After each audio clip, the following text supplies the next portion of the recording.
Welcome to Kids Express. Join us as we see kids express their love for Jesus while developing their character. on Kids Express! I'm so glad you're joining us today because we are going to meet two sisters who have found a niche to encourage others who, like them, found themselves with the same physical condition. They also are learning how to use caring words to make the biggest impact. I'm Aunt Francine. And I am Sofia. Can you guess where in the world our guest comes from? Can you guess what state? If you guess Florida, you're correct. Let's welcome KK and Jaleesa.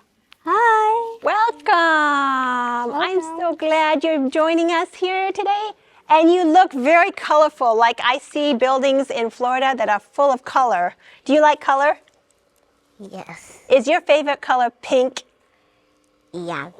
Is that your favorite color too? Yes, definitely. Girls seem to like pink. Yeah. So tell us a little bit about the state of Florida. Well, they have a lot of nice beaches. Mm-hmm. And I like to play in the sand at the beach. And they have a beach so close to our house, we can walk to it. Oh, having a beach right outside your house. That's pretty special, isn't it, KK? Do you like that too? Yes. That's lucky. So this looks like some, what is this, strawberry shortcake? Yes. Strawberry shortcake. Now, I don't know to anybody that doesn't like strawberry shortcake. I can't wait to have some. So tell us a little bit more about Florida. So also, Florida is home to one of the largest reptiles, the American alligator. Wow. It can grow anywhere from 6 to 12 feet long. That's pretty big. They're scary to me. I don't mind looking at them from a distance, but if I was next to one, I'd be a little intimidated. Yeah. Do you have them in your backyard? No. Oh, fortunately. Yeah. I wouldn't want them in my swimming pool, for example. Anything else about Florida? And this year, strawberry shortcake was named the official dessert of Florida. Oh. Interesting. Yeah. There's something else about Florida. I think it has a lot of tourists that come to there. I believe it's like 10 million international and like 112 million people come to the state of Florida. There's just so much to do there, right? Yep. Yeah. Yeah. Anything else that you like to do there in Florida besides the beach? Florida is very humid, so often since there's also a park close to our house, so we can also walk to a park. And that's nice. So you like to go to the park and play? And you have a dog, you said. You take your dog there too? yeah. Yeah. So, you know, it's always interesting how God places us in these wonderful places. And Florida is definitely a nice place to visit. At least I like to visit Florida. Yeah. But, you know, wherever God places us, you have done something amazing. We've talked a little bit about it. But, you know, God had you go through something that was unusual, right? And so tell us a little bit about how you are sharing Jesus, because something happened to you, and I want you to be able to describe what helped you find a niche to share Jesus. Me, when I love getting my hair straightened in the winter. It's something I just love. Mm-hmm. And the first time I got it straightened, it fell out and it got really short. So I got it straightened again, and it fell out and it got even shorter. So what do you mean? Your hair got shorter because it was burning it, or what was happening? No, they would cut it a little too much. Okay. And my hair wouldn't grow back. So it's coming out of the follicles? Yes. Out of your hair follicles. Oh, wow. Yeah, so I would put on a lot of hoodies or bonnets or whatever I could put on to cover my hair. I felt like these little plants that grow by my house, we call them the shy plants. When you touch them, they just shrink up. Shrink up and they fold up. Mm-hmm. Yep. Jaleesa, did something like that happen to you too? Yeah. Well, my hair was really short. And until my mom made this hair growth oil. So your mom made some hair growth, and is this essential oil?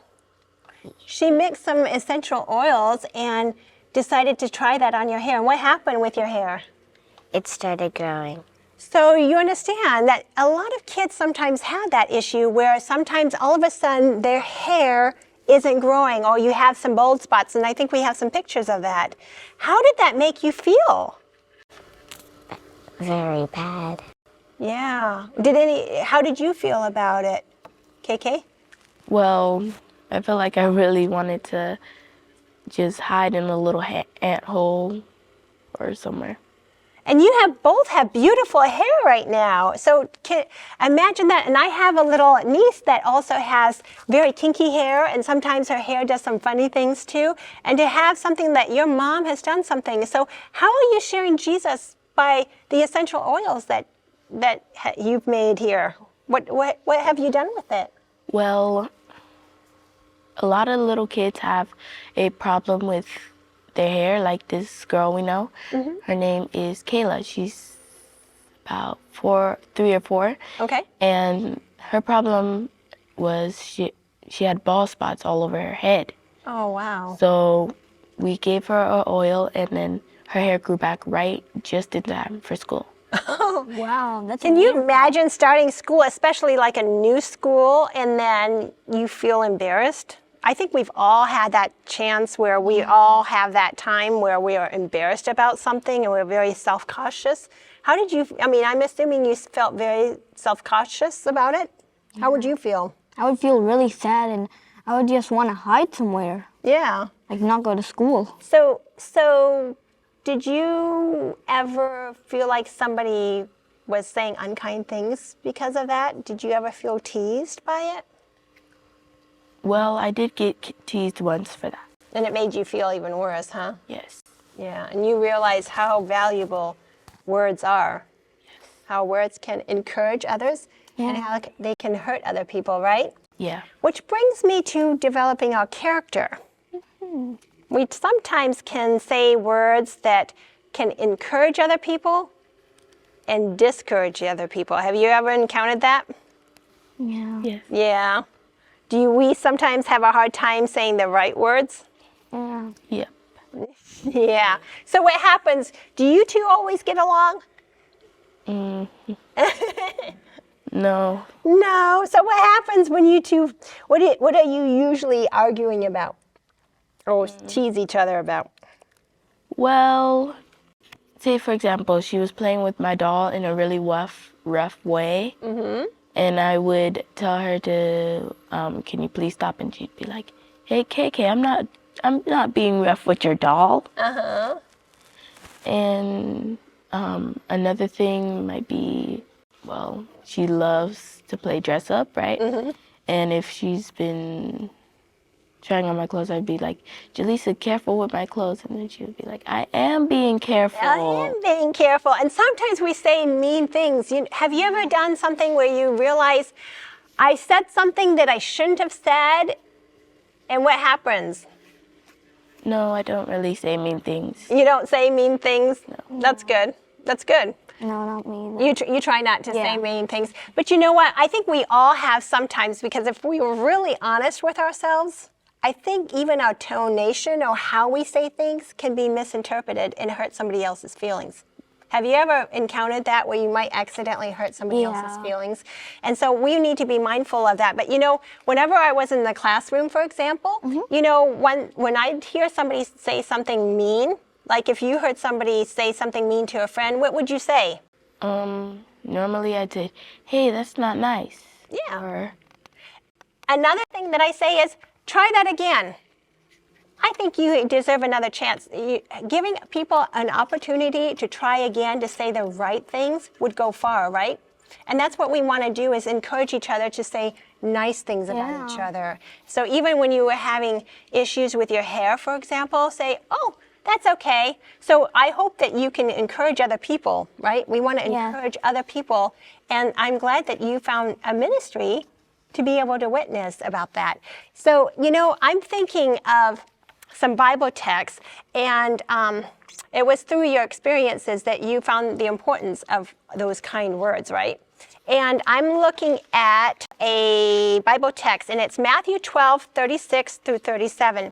But I say to you that for every idle word men say, speak, they will give an account of it on the day of judgment. For by your words you shall be justified, and by your words you will be condemned. What does that mean? You should be careful what you say. Yeah. Everything that we say needs to be very careful. I think it's time for our questions. Ooh, yes. Are you ready for a question? Yes. Okay.